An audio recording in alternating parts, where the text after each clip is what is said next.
close that gap on the pay parity of gender. So we'll start with the first question, and we'll start with Georgia. Throwing the mantle out there. This is what we call the watermark. This is where the tide goes higher or lower from here. Oh God, no pressure. So how did you approach the process of identifying pay disparities at BD? And what challenges did you face implementing the corrective measures? Okay, so what I'm going to do is try and summarize a 3-year journey into 2 minutes, okay? So for anybody out here that's organization is thinking about addressing pay equity, I'm just going to share a little tale of some best practices. The first thing that we did was use some tech. There was a tech called Cineo that we used. It's I'm not a reward person, I'm a talent person. Okay, it's probably going to become very obvious in a minute. So what you need to do is invest in some tech to help you, because this is by no means an easy task. The first things first is that when we look at equity, it's not just about, it's about defining what is pay equity. It's not just base pay. It's also your benefits, it's the bonuses, it's the LTI, it's the full package of compensation. And so what we do is we take this technology and we look at groups of similar people, okay, so not just male to female in a crude way, it's similar experience, similar background, similar cities, similar times that they joined BD, etc. And you do this sort of very complex analysis and you come up with what is the equity gaps within these very similar groups. And the technology, that's the easy part. It does it all for you. And what we found is that there were gaps everywhere. It was a disaster, okay, quite honestly. So then we had the hardest part come next, which was convincing above and convincing below. My lady colleagues here at BD know that convincing up is always where we start first, and it's not easy. A lot of late night calls. We're a US multinational, and we'd be sitting there and they're like, well, this sounds really expensive, you know, and there's a million reasons why we shouldn't do it, and it's really, really complicated. And I think my advice to you guys when you start this journey is to get a clear why. Why are we doing this? Okay, and be brave enough in those meetings when it starts to get noisy, when it starts to get combative, you know, people saying why it can't be done, is to remember the why and ground everybody in that, which is that every woman and every girl deserves to get paid what they're worth. Okay, lots of nods here. And be the person that says that in those big meetings and ground everyone back to the why and start the conversation again. Because why we are doing this is so important, and the important things are hard. And I thought that was hard. We got the green tick there. What became even harder was then we came back to our own region and we started trying to implement. And this April, I invited all of our HR leaders and all of our colleagues to Singapore to join us, because we weren't getting a lot of traction with this initiative. So my own function, HR leaders, all of us here, we were in the room and I presented them with lots and lots of hypothetical scenarios of different pay equity issues that they might have to face, right? And I was hearing like insane debate, like all these HR leaders of many years going, 50%, huh? How am I going to pay 50%? No way, absolutely not. People, if I give her 50%, then they're all going to come running to my door, and next minute, everyone's going to want a pay rise. Cannot be done. And, you know, the young millennial progressive HR in me was a little bit like, ugh, you know. But I stopped myself. It was a growth moment for me, because I was like, do you know what? Everybody, this honest discourse needs to be had, because a lot of this is mindset, okay? That person's not wrong. If we start giving out 50% pay rises, how sustainable is this? It has to be done in the right way and the right time. But again, we have to ground in the why, okay? So by having really, really honest discourse, we can dismantle and we can start to peel back and solve for the concerns that sit within our own function. We have to change first. And after working on ourselves and recognizing that there's a lot of conservatism in our own function, we can then move on to getting these HR leaders to be change agents, go back to their countries, and start to do the same workshops, break down the same biases within their own manager communities. And that's where we started to see momentum pick up. Once we unlocked HR, we unlocked managers, and we got momentum. And I'm delighted to say that this year, BD, we achieved dollar for dollar equity across 10,000 associates in Greater Asia. So, yes. That's excellent to be able to get dollar for dollar. Dollar for dollar. I was talking yesterday at an insurance forum, and in the insurance industry, women make 77 cents to the dollar. Wow. So for you to make a dollar for dollar, there's definitely success to be made. Thank you. So Priya, question for you.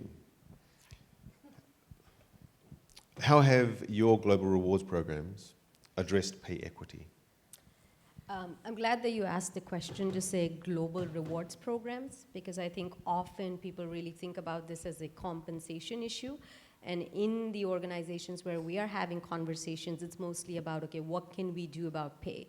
Now, pay, of course, is very important, but it really needs a very holistic perspective, which is beyond pay. And I think, Georgia kind of started with that as well, right? It's about benefits, it's about policies, et cetera. But compensation being a very relevant, first step, I would say some of the things that's really worked is to have standardized compensation frameworks. As much as we think this is so basic that we would all, as evolved organizations, have standardized frameworks, you'd be very surprised to know how many organizations don't really have that. How many organizations are still looking at their internal data that already has pay biases kind of built into it and really making decisions based on that, right? So first thing is really getting standardized pay frameworks, which is based on job, which is based on responsibility, and not really, has any kind of other elements to that. That can go a long way in really making sure that the decisions we are making to begin with are the right decisions. Now, the second very important aspect, but also probably the toughest aspect, is going to be transparency of those frameworks. So today, even if these frameworks exist, I think they're very much into the closet. It's really, oh, you come to HR will tell you what to do. You as a manager don't really need access to this information. But I don't think that we can make real progress until we get this information to be transparent. And eventual transparency needs to be at the employee level. Now that could be a few-year journey. I think in the organization I was associated with, we're still not there. And we've been on this journey for the last 8 years. So it can take its time. But I think your first goal really needs to be manager transparency. Because obviously, if it is transparent, and you can make an employee transparent, of course, you get buy-in from the employees. But even if it's manager transparent, right, it's really going to help them make the right decisions. And it's really going to help them to be accountable, because now they have the data. Then the third thing on the compensation side would be auditing yourself. So just because you have the right compensation frameworks, hopefully they're transparent, you can't just become complacent. I think, again, using, especially in today's time, you have excellent technology out there. You have great AI-trained models that can do predictive analytics for you, that can really help you figure out patterns.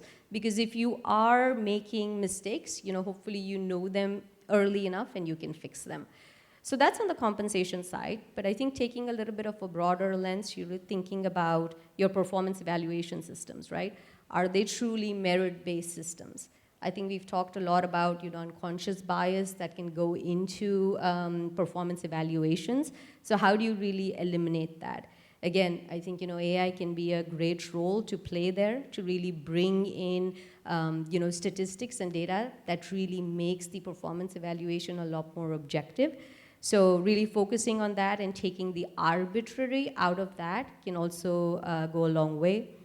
A few other things would be really looking at your broader policies, right? Do you have equitable policies that help the women, right? Do you have equal parental leave? Do you really have support programs for women so that, and do you really have career development options for them, right? So making sure that they have access to the higher paying jobs in the organization. Because one form is equal to equal pay, but the other issue on pay equity is also representation of women in the higher paying jobs. So how do we really get them there? Do we have the right kind of training programs for them? So I think taking a little bit of a very holistic approach, which is looking at compensation, your policies, your benefits, your career development infrastructure, I think those, that can really take you a long way.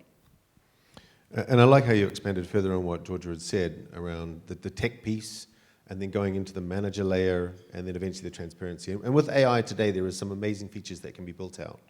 So we think about AI today, when you write a job description, you can ask the LLM, the large language model, through your generative AI. Everybody knows about ChatGPT. ChatGPT, everybody? Do you know about Perplexity, Sonnet, Haiku? Those are all generative AI platforms. They give you different experiences. But what's really good about it is you can put a job description into it and say, what is the gender of this job description? And it'll tell you, based on the words used, what is the gender, what is the pronouns, which then makes you think, okay, rewrite this job description to be gender neutral. And it will rewrite it in a way which makes it more inclusive for that role of hiring. And we talk about the policies, when we think about the applicant tracking systems that are out there now, if you design it the right way, what it does is it'll use the model to get you the best candidates, but it'll also compare the job description, the remuneration, and it will pull in the company policies to make sure that those are aligned. Historically, rinse and repeat. Last job, new job description, $10,000 more, find the person. Now it actually will go to your policies, and as you change your policies, it will actively change it, which allows for the audit and transparency. So it's great to see how both companies are driving for that tech piece to make it happen in the workplace. But stepping away from tech, let's now go to a bit of compliance. So asking the compliance questions here. So Farah, how can legal frameworks and regulations help to drive the gender pay equity? So, Simon, I'm really glad you asked that question, because actually when we have this explosion in technology at the moment, if you think about it, it's only been less than 2 years since ChatGPT was released to the public. And since then, it's become so much a part of our lives, and the pace of change is exponential. Unfortunately, the law does not work that way. We are very much playing catch up in terms of the regulators, the legislators. They are playing catch up with what is going on. A lot of the times, it's disparate across different jurisdictions because laws are jurisdictional and depend on each separate government, sometimes each separate state government. At the same time, it's slow because sometimes the policymakers may not necessarily understand the tech, so they need to watch and wait. So very much a lot of watching, waiting, and playing catch up. But at the end of the day, the law still has a very important role to play, because once we have watched and seen what is happening and how the technology is driving change for better or for worse, policymakers have the important role to step back, and their role is actually twofold. The legal framework and the legal protections actually set, number one, the expectations. So they set the expectations, and they provide, number two, the floor. So when I say set expectations, what I mean is this. In a way, it almost gives you an understanding or a permission to understand what you can expect or want from your employer. So at a time where big tech is, of all things, very much in the news for calling people back into the office, right? Converse to that, Singapore is rolling out in December the framework to allow you to ask for flexible work arrangements from your employer, which is a complete different direction. So that's how it sets the expectation to say, right, big employers are calling people back, but my government is giving me the right, in terms of a framework, to ask for a flexible work arrangement. So that is very important. And in terms of setting the floor, arguably this is the most crucial role of legal frameworks. So we have the base level protections, which they set, because otherwise if you leave it to the private sector, there's no guarantee that you end up with any protections. Of course, there was the big debate a couple of years ago when the US was trying to bring in yet again federal protection for maternity leave and federal minimums, which failed. So when you have that base, that protection, I mean, it was only a few years ago that Singapore actually amended the Employment Act to extend maternity leave cover, compulsory maternity leave cover to employment pass holders. So that it's hard to think about, but it's true. And when the law does catch up, it sets that minimum tone, because before that, many companies were not giving their female employment pass holders maternity leave. I personally had friends who left their jobs as a result. So it sets that floor and makes sure that there's that base level of protection that otherwise companies might be able to get away with exploiting. And the reason that this goes to gender pay gap is, of course, multiple studies are coming out to say that flexible work and flexible arrangements and having your protections reduces attrition. and attrition is one of the biggest drivers of inequality. So you have that protection, you have that expectation, and once the law has your back, effectively, right? I mean, one of the things we're really looking forward to finally is the workplace fairness legislation and anti-discrimination that's going to come in, supposed to be quite soon or maybe early next year. So that is really going to set the tone such that it sets the base. Everyone has to comply. You get those protections. It drives the acceptance. And then from there, we hope that more companies build on it and offer even more protection. Yeah. Excellent. I like that. One thing I get from it is your contrast in big tech, 5 days a week, back in the office. Forget about COVID, it never happened. Fair workplace environments. I often sit here and think, we're adults, right? Our children go to school and have to sit in a chair and get their name called out. Are you here? Yes. Simon? Yes. You then go to university and it's freestyle. You come and go as you please, so long as you get your grades, you pass. And then it goes to corporate office, was in the office 5 days a week, like you were at primary school. So COVID helped us to go back to the university style of productivity in our own time. And then now corporates are saying, no, I want you to go back to the university style. So it's good that the government's supporting a more productive and inclusive environment for work. Absolutely. So, Kai Ning, a different spin on things. So we've gone from corporate tech, we've gone from governance. I'd like to now play a piece into what you do in the Courage chapter. So can you discuss the role of inequalities and correspondingly pay inequalities that mature women face and how the Courage chapter is addressing such issues? Yeah, sure. So for some context, I run the Courage chapter. So we help mature individuals to transition to their second chapters through meaningful projects with companies. Right, so that's why my angle will be more on mature women and supposedly men, but we'll focus more on women today. Right. So I think from a kind of we are not even at the level of pay inequity. I think before that is actually role inequity, because a lot of times our mature workers in Singapore and other parts of the world, they find it difficult to find employment to begin with, right? I think particularly in the tech sector, a lot of times it's really younger and male-dominated already. So to begin with, mature women are already kind of losing out a little bit here when people think that they are not as digitally savvy, right? And people neglect their strengths in the workplace because of that as well. And I think from a more caregiver penalty perspective, I think that one, some of you might have heard it quite constantly about mid-career women, but actually the trickle-down effect is so much more prominent when they reach the mature state, right? So in our community, we see that even some of the women in their 60s, some of them are still looking for full-time employment, when a lot of their peers in the comparable age range, they are already having the financial capacity to move into fractional work or retire. So you can see the trickle-down effect that eats into their older age when they can't afford to retire, right? And I think the mature women also have a bit of double whammy, I would say. So maybe even from late 40s onwards, right? Ageism kicks in for both men and women, but for women, because of the gender thing where they have to, do caregiving duties before that, they are not able to build up the network that is necessary for them to find employment. So a lot of times, it's harder for older workers to find employment just by putting in their resume, because they often get rejected, in the resume stage. So a lot of times people actually look to just get referred into the company, but women may not have that opportunity because they don't know enough people. Yeah, so there's a bit of a double whammy of sorts. And I think from the Courage chapter perspective, what are we doing on both the job seeker as well as the company's front, right? For job seekers, we try to train up our senior employees, both men and women, in different skills, right? We have the consultancy skills, because at some point when you transition to your second chapter, a lot of them become more advisors and consultants, but then it takes a whole new level of skill. It's not so easy to transition into a consultant. So we get some of our, CHROs and existing consultants to train the mid-career transitioners in these skills. And we also teach them a little bit of Gen AI to ensure that they are able to express and contribute their expertise constructively and productively in the workplace. So companies cannot use that as an excuse to say that our senior employees have no tech capability. And I think from an employer's perspective, we actually work with employers to carve out fractional roles that allow mature workers to actually contribute to the workplace as well.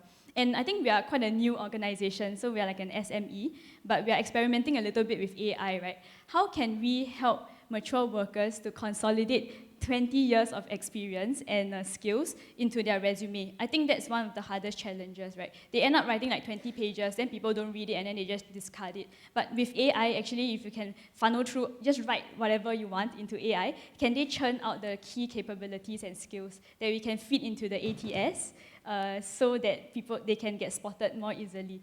That one is still work in progress that we are currently exploring. That's great. I like that. And that last point around 20 years into one page. I went for a job at Singtel, and the agency said to me, Simon, can you summarize your resume? And I've got 33 years. I don't have hair, that's why.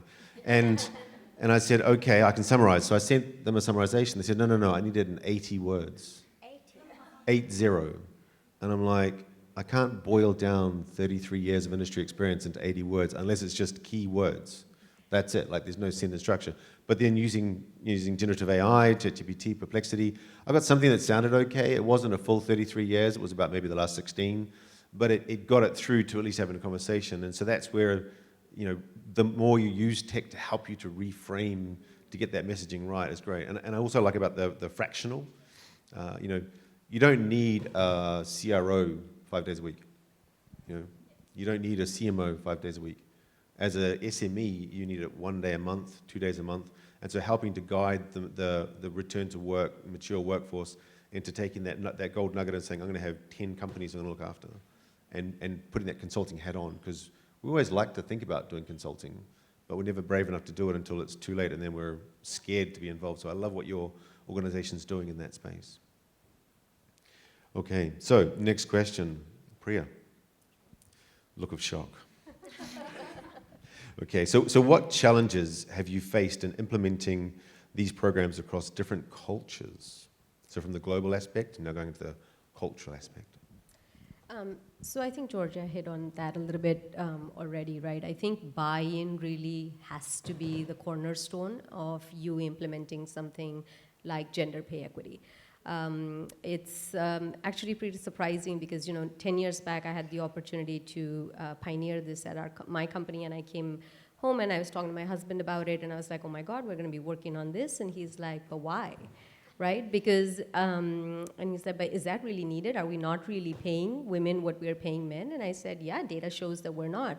And, so it really, education started at home, right? So I kind of first had to convince him, and he also works at the same company that I worked at that time. So I think buy-in definitely is a challenge. You're going to have to get some key sponsors for something like this. I think current awareness definitely helps. I think we are talking a lot about it. There's a lot of activism around it. I think there is male allyship towards this cause, so that's great, but we still have miles to go on that one, right? I think other challenges can be really transparency across different cultures, availability of data. Also the openness to be able to talk about compensation, right? I think there's a very different cultural aspect to that as you travel the world. In terms of how open, I guess even employees are, and as well as managers are, to talk about pay and transparency. I think other aspect also really becomes challenging is that, especially for bigger global organizations, right? They're going to want to follow a particular framework. But there are many local nuances, right? Whether it be, the market dynamics, it could be really the state of talent in a particular country. It could be laws and regulations really of that particular country that makes the whole one-size-fits-all kind of a little bit of a challenge, right? When it comes to the whole pay equity implementation. So as a practitioner, I think you're going to have to be very conscious about how do you take the tenets of your global equity program and how do you really get that implemented within the different locations. And really the only way to do that is going to be inviting conversation, inviting inputs. If people have the luxury that Georgia had, is to get your key stakeholders in a room, have a conversation, really understand the barriers and really be able to work through that. That, often is a really, key challenge there. So I think those would be, and then the biggest one, right, we've heard a lot about is really unconscious bias, right? So that cannot be understated, and the issue with unconscious bias is that it is unconscious, right? So we're not consciously doing this. Our managers and leaders are not even aware that they're probably, leading with bias, and that's playing a role in the decision making that's happening in some really key aspects, right? So going back to promotion decisions, going back to merit increases, going back to talent programs, selections for those. So really, how do you deal with unconscious bias? I think doing something like we just did for 20 minutes, I think making that a practice within the organization, bringing in a lot of awareness and coaching the managers to really work over their biases to be able to make the right decisions. I think those are going to be some key aspects that are going to be needed to really move the agenda for gender pay equality forward. Excellent, I like that. And what I've heard you say in challenging things, so calling things out, making sure policies exist. I was working for a large tech company here in Singapore many years ago, and I opened a job ad for a technical team lead of a technical team, network engineers. And I had a team leader that was a lady based on the project management side. And I said, go for a job. I'm not ready. Two of the technical network guys went for the job. I nudged her again to go for the job. She says, I'm not technical. I said, I don't want a technical person. If I did, I wouldn't ask you. And so she went for the job. Now, as an individual contributor, you earn a certain salary, certain banding in large corporates. Got through the interview process, I offered her the job. HR said to me, sorry, but she doesn't earn enough. I'm like, I'm sorry? She doesn't earn enough. What do you mean she doesn't earn enough? Well, she's only on band B and she needs to be on band C to be able to get a job as a manager in band C1. And I was like, there was nowhere in the job description did I say you have to earn 30,000 ringgit a year. And they were like, well, that's what it is. And I'm like, no. So then I went to the manager of the region. No, we're not going to change it. I then went to the VP of the company, 140,000 person company, limiting tech companies now. And I said, this is the situation, this is the candidate, this is the process, this is what they need. They got a 35% pay rise. They got the job. And that was because I sat back and said, I'm not going to tolerate this. It's not her fault. She was hired into Penang in a role that was less than the skill that she brought to the business. She was doing more than what she needed to do. But by pushing, and the term of the previous panel was maverick, by pushing forward the case above the pay grade, it gets the person to fix the injustice of the gender parity gap. Okay, next one up is kinding. So back to the returning to the workforce, the mature people. And there's got to be a lot more of us, mature people, in the industry. I'm looking for an intersectional job here. So what are the benefits of mature women in the workforce, and how can companies ensure fair compensation for them? Right, yeah. So I don't really like to generalize like women and men strengths, but I think in general, we have seen that women are really natural mentors when they go back into the workplace, and natural collaborators as well.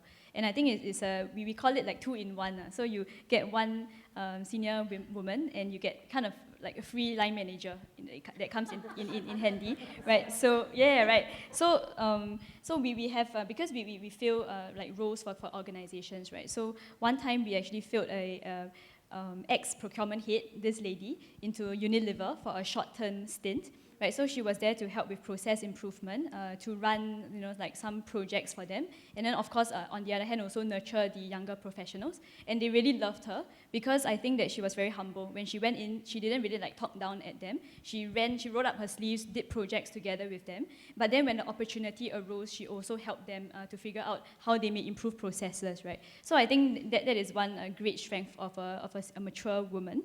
The second one is really they bring a lot of stability and emotional intelligence. So I think in Singlish, for those Singaporeans here, a lot of employers come to us saying they want only mature employees because they are more zai. So zai means more calm and collected compared to younger employees. So I think that is one benefit, of an older woman or man as well. And I think in terms of, how can we improve the pay inequity, I think we start off with first a role inequity first, right? How can we get them to be better employed? I think the first one is really because a lot of times the CHROs or like the senior HR leaders, they get it, right? So they come to us, they want to engage us excitedly. We sign the contract with them, we start hiring for them, but then they forgot to tell their team what was the objective. Yeah, then we just get like kind of booted in the middle, even though the intention was there. So I think getting the team's alignment on why we are doing certain things would be very helpful to push this agenda forward, right? And I think also starting with representation. So rather, I think it precedes inclusion. So in the sense that you should set the metric to hire inclusively first, and then the feeling of inclusion would happen. I think it doesn't happen the other way around. So I think a bit of an off-tangent thing it would be, I joined an incubator program with SUSS while running the Courage chapter. For that program, they insisted that 50% of the incubatees are people above 50 years old. Yeah, so it was an intergenerational incubation program, and we loved it. It was so nice. We wouldn't have automatically related to one another, but because we were already in that environment for 3 full months, we enjoyed each other's presence so much. Like the younger people, we taught the older ones like how do you do Wix website, how do you do UI UX, etc. And then the older folks, they became my mentors as well. They taught me about strategy. They taught me how to lead a team, right? So it was just natural synergy, but it wouldn't have happened if structures was not put in place. So I think that was important. And I think the third one would be to hire mature individuals based on their natural strengths. We are not trying to force fit people, we're not saying that young professionals and older professionals can all do the same thing, but we are saying we put them in the right place, right? So mature individuals have this thing called crystallized intelligence, so the ability to use their past experience and know what works and what doesn't work in a more easy way than younger professionals. So can we hire them into roles like that, right? For example, advisory roles, process improvement, expansion into new markets, or tapping into their network. Yeah, so I think that's some tips. Excellent. So the older you get, the more you know, the more valuable you are, but you're polishing them to give them as little gems into organizations to help grow that wealth. Excellent work. Well done. Okay, so, Georgia. Yes. I know you look after the talent COE. Can you share how you weave together the different parts in a lovely tapestry to drive success on gender parity? So as I announced last time, I'm not a rewards person, I'm a talent person. So what that means is my current remit, I look after talent acquisition, talent management, learning and development, and organizational design. So what I love the most about this role is that it allows me to create sort of pay equity and developmental equity, which Pri has been speaking about a lot, as a strategic thread through everything. And I think all the ladies here have touched on way more than the reward category, right? Because you were talking about like development plans and learning and development and compliance and how we structure teams, from the OD. So I think what we're all realizing here is like creating this pay equity and development equity for women.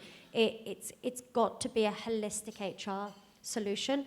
And Simon, I love that you brought up the example about the 35% and the courage you exhibited as a manager to fight for that, because what I think one of our quickest wins in terms of pay equity is changing the legacy organization and giving these pay rises is actually quite complex, quite hard. But what we can do is when we're hiring, when we're bringing someone in for the first time, right the wrong from the get-go. If this person is earning 100,000 right now and your budget for the role is 150 to 250 and the equity is 200, I mean, this is just fabricating numbers here, but if it means that we feel that she's at 175, where do we get these arbitrary recruitment numbers from? Like, must be 10%, no more than 15% pay increment, we just make this stuff up, I swear. It's like, yes, those are the traditional kind of like, indicators, but that's not how it's supposed to be. Pay the person for the role that they're coming to do, not based on their last salary, right? And changing that mindset so we can talk about the pay from the get-go, that really inspired me, but also things like interview competency, ability of managers. How many times as women are we asked about how do we balance work and life? Like, how do we balance? I'm like, you'd never ask a man that question, just because I have a kid. So just thinking about, as Nitin says, if we have a brain, we have a bias, right? Like, how do we start to unearth and create the self-awareness about bias, as you nicely put. In terms of talent management, it's so critical that we go deep in the organization when doing talent planning. We don't just look at the top, because we're just going to be looking at the legacy biases that exist. So at BD, I go 4 levels down to start to unearth the hypo females from the very get-go. And we make sure that once you identify hypos tend to then get special treatment, right? They get accelerated development programs, they get, to be the first ones to enroll for certain things. So if we give those equal, if we open the door early, it will help us pull through, right, the leadership. And then if you're an L&D leader in the room, when you look at your cohorts, before you say yes to everybody, are you making sure that it's diverse? Are you making sure it's representative of your whole business in age, in gender, in nationality and race and everything, right? So true diversity whenever we give accelerated development programs, okay? And then, I guess, these are just some examples, but what I love is, and I think what summarizes for everybody here today, is that we have to be using this equity lens for the entire employee life cycle. And we have to think about how it impacts everything as HR practitioners. Really good, really good. So did you know that the London Symphony Orchestra used to only have male violinists? And they interviewed for females, and they still couldn't get the job. So then they put up a curtain to do the interview. So it wasn't a visual interview anymore. It was just an acoustic interview. Women still didn't get the job, because the male assessors heard the clip, clop, clip, clop, clip, clop of the high heels. So they already knew that it was a woman that was playing the music. Once they got rid of that and just said, play this song, play that song, more women got hired than men in the London Symphony Orchestra for the violin role. So that's where bias, non-conscious bias, comes into it. It's how do you get that talent in the business? And that 35% bump that this person got, externally I was going to pay that 35% bump anyway. And it's something that I've noticed. I'm born and raised in Singapore, grew up in New Zealand, come back to Singapore. But what I've learned is in the Western countries, the role is worth 100,000, 150,000, that's how much I'm going to pay. The reason why in Singapore people change jobs every 2 years is because you get more on a 10% bump on your last salary than being paid what you're actually worth. And it's our job as leaders to change the narrative and pay people what they're worth. Now, it's not necessarily in today's budget, but let's make a plan. 1 to 3 years, we're going to make that bump happen, because the value you bring to the organization is more than the cost of your replacement. And so making it that way. So bringing tech conversations into governance. So Farah, what role does AI play in organizational compliance in equitable pay practices? So when I knew that I would be speaking on a gender pay gap panel with the undertone of AI and robotics in the true spirit of the topic, I asked ChatGPT this question. And what I got was quite predictable. It gave me a slew of the kind of tools that are out in the market at the moment, right? And the fact that it was relatively predictable didn't make it any less exciting in terms of the power of these tools, the progress, the speed of innovation, and also even more than that, the use cases that it opens up among compliance and HR, and actually the things that you can now measure. So in terms of the AI tools, of course, when we look at things like equity, pay equity, now there are such powerful tools for data collection, data analytics, for managing compliance, seeing in real time how things are working and how they're complying, and actually being able to intelligently compare different factors, which we couldn't do before. All that is very well and good. But at the end of the day, I think if we don't also have a policy undertone to drive it, so whether it's a regulatory framework, whether it is a message from the top in terms of a guideline or something along those lines, so some kind of policy framework, we're always going to have the disparity between the big companies that have the deep pockets to actually invest in these tools and initiatives versus the small companies where they don't have the budget and they're not going to invest in these things, and it's just not going to be recorded and changed. So we do have to have in terms of the excitement around these tools and the way that we can use them to drive equity, we also have to have the policy framework and the direction to drive it in the right direction so that everyone can benefit.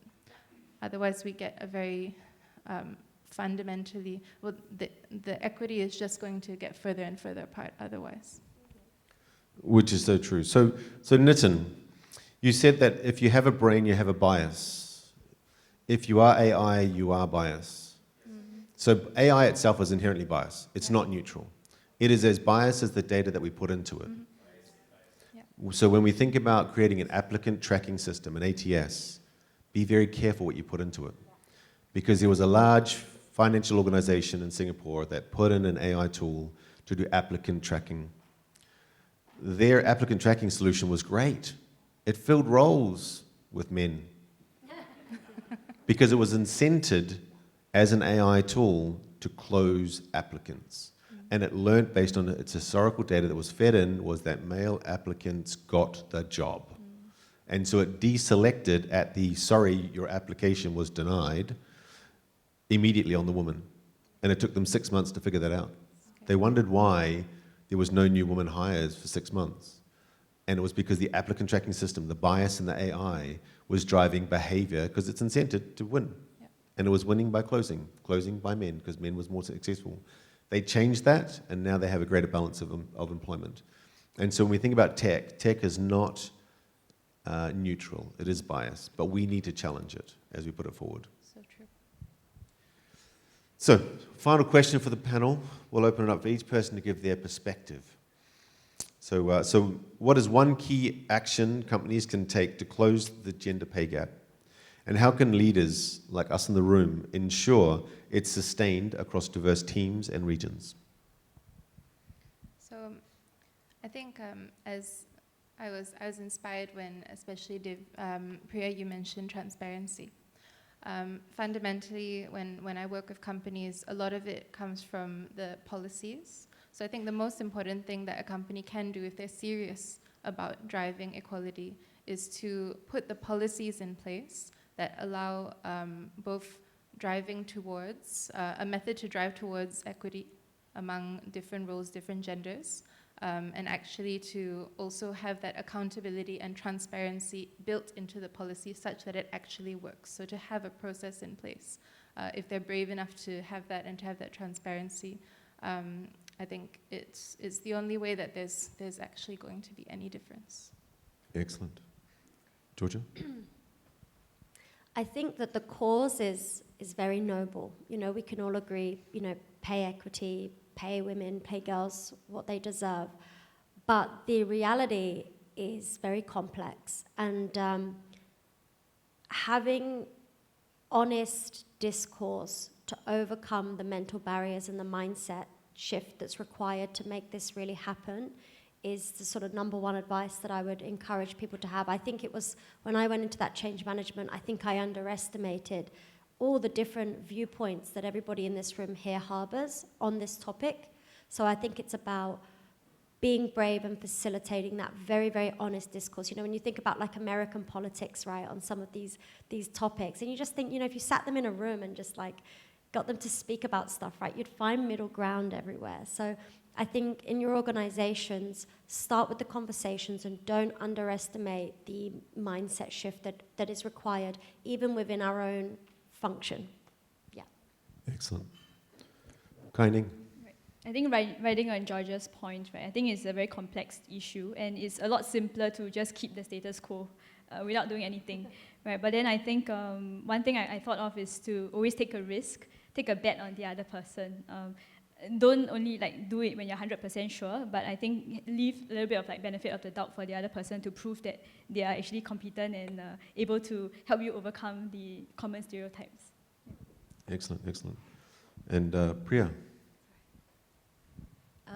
I think, you know, they've kind of said all the great things that need to be said. So taking, again, a rewards lens, I would say going back to having those standardized compensation frameworks, because what that really helps eliminate is exactly what Simon talked about, right?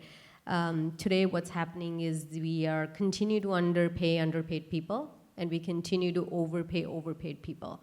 In order for us to really set that, we really need a framework that says, this is the job, and hence this is what the pay for the job is.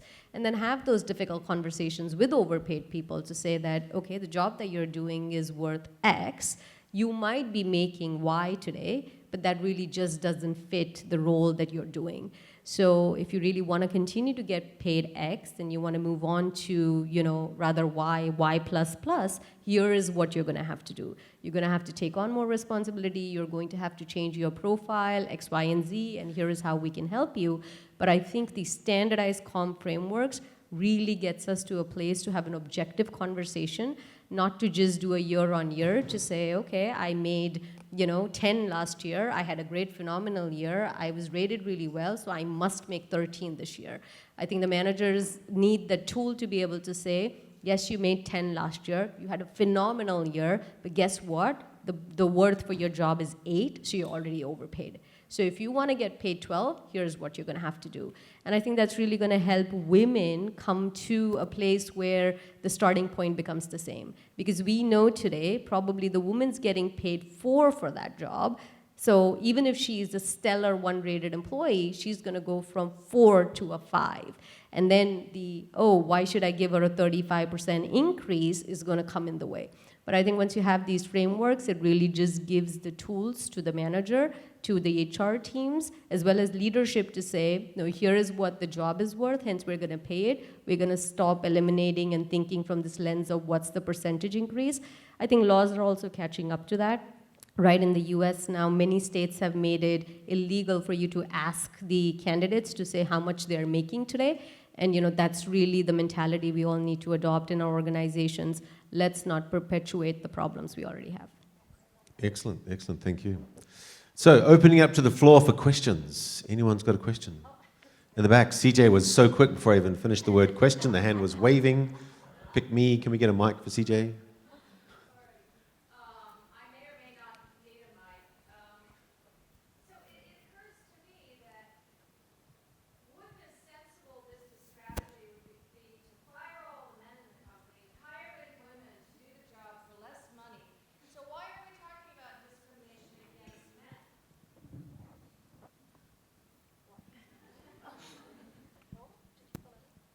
So CJ, quite funnily enough, one of my friends read my post this morning about being here and said, we should hire women because they're cheaper and more productive, rather than hiring men. And then would make more money as a company, right? That's... Yeah, and then all the managers could go away with big bonuses this year. So why isn't this happening? I mean, I could take a crack at that, right? Because ultimately, I think, again, it's not about the men or the women. It is about paying the people for the job that they're doing, right? So I think today, if the woman's getting paid less, I think the answer isn't that, okay, let's just get rid of the men, let's make the women do this job. Because it's then no different than, and this is a little bit of an exaggeration, right? Like, yes, going to the factories in Bangladesh and getting my T-shirt made for $5 a day, as opposed to really paying what they should be paid at, whatever the minimum wage should be, right? So I think that's not probably what is going to lead to long-term success. And this is, I get this question very often as a comm professional to say, hey, my range says it's, 12 to 20. The person's really willing to come at 6, right? Why shouldn't I get her at 6? Because guess what, right? You're going to get that save right now. The person's going to come into the organization. They're going to quickly realize what I should have been paid was 12, and they're going to be disgruntled.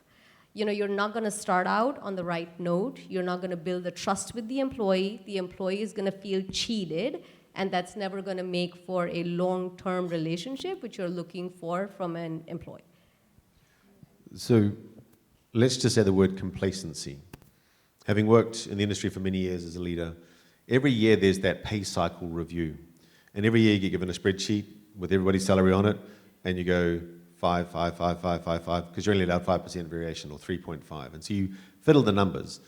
It's complacency. What I intentionally did in my later career was, no, injustice, they get 10, that one gets 1, that gets none. Because the one that got 0 and 1, they were just cruising. They hadn't added value for the year, so they shouldn't really get anything, whereas the ones that had injustice got corrected. And so it's complacency of manager, because at the end of the day, the manager is often not held accountable for the actual cost of the employee. And that needs to be the case. Thanks, EJ. Anybody else?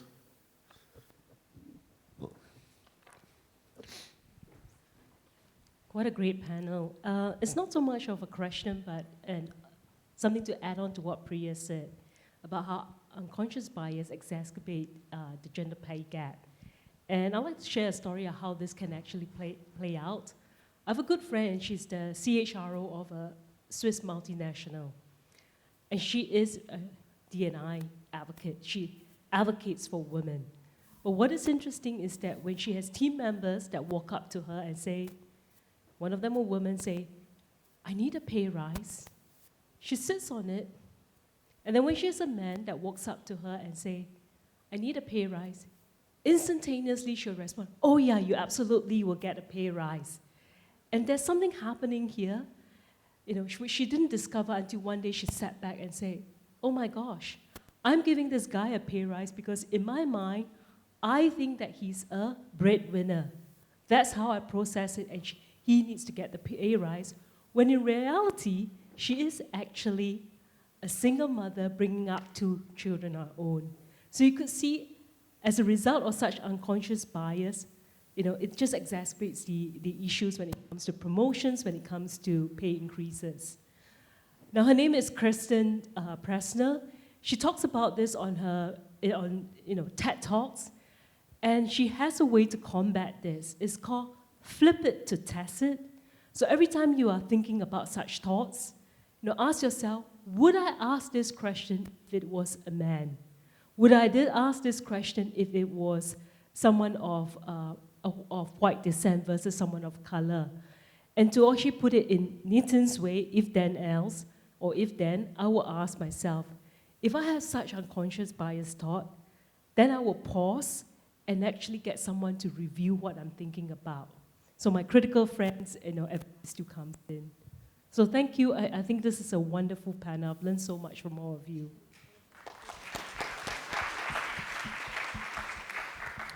One more question? Hand was up? Yeah? We've got one last question. Yeah, just behind you. Oh, thank you. Thank you to all the panelists. It was a really great discussion. You've talked quite a lot about what companies can do for the gender pay gap, but what can we do as individuals to make sure that when we're going for those roles, we are getting paid what we deserve? Negotiate. And never accept the first offer. Maybe to add to that, I think as women sometimes we might not advocate as much for ourselves and we might not negotiate as much. So do you have any advice for that as well? Make them say no 3 times. It's like one of the classic sales.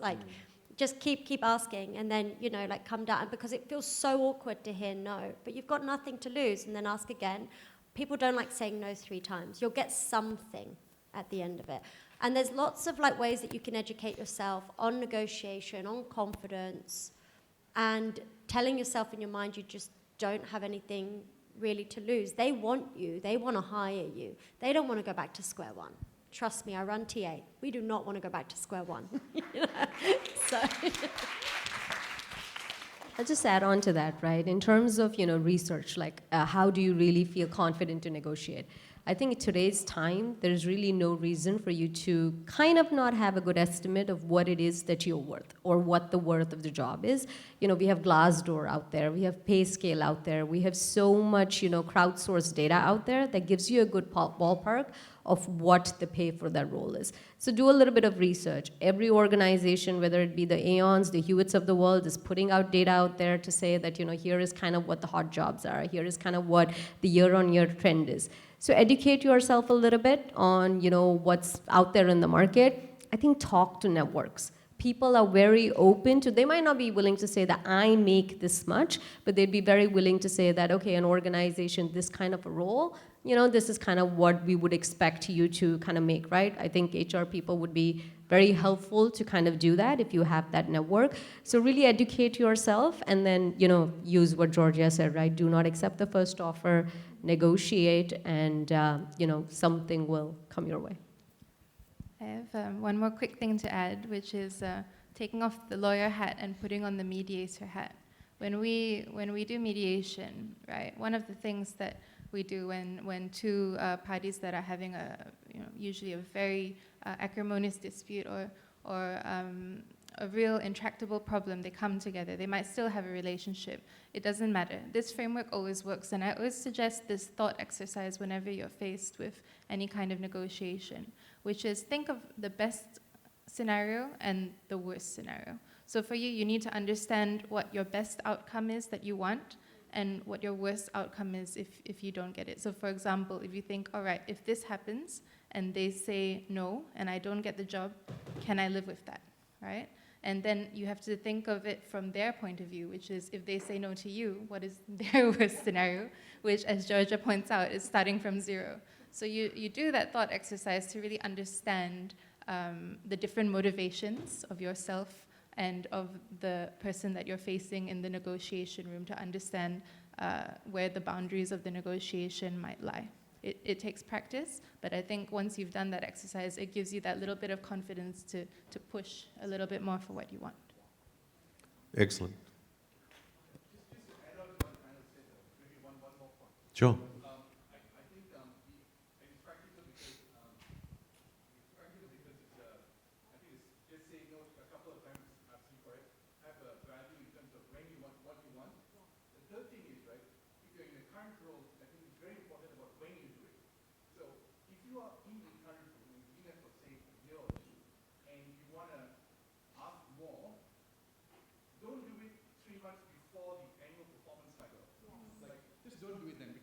Then HR will typically tell you, well, it's the wrong time, you know, we're doing the organizational talent review or performance review, the maximum budget is 5%, you're just never going to get it. No matter what you say, you're just never going to get it. 3 months after is the sort of sweet spot that you want to target. So find out when the performance review is. 3 months post. You've just told George's secret. It's called the sweet spot. Just after the increment, wait 3 months and say, I want some more.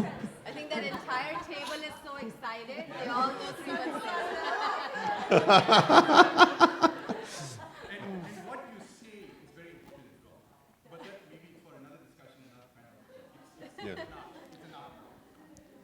Yeah, and so you know, in the theme of technology and in the theme of tech, I'm working with a lady called Dr. Louise, and she's based up in Europe, in Antwerp University, and she's made an AI role play avatar, which is female. It took her a year to make because it's really hard to find the perfect female role model for all women in the industry, because she originally was using men because that's what women feel more comfortable with.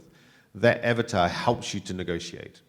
So it helps you to negotiate and role play online with an AI avatar that literally has a conversation with you, but it's designed to challenge you to be a better leader to get the next job. So Georgia, Kai Ning, Priya, Farah, thank you so much for what you've shared today. We've learned a lot.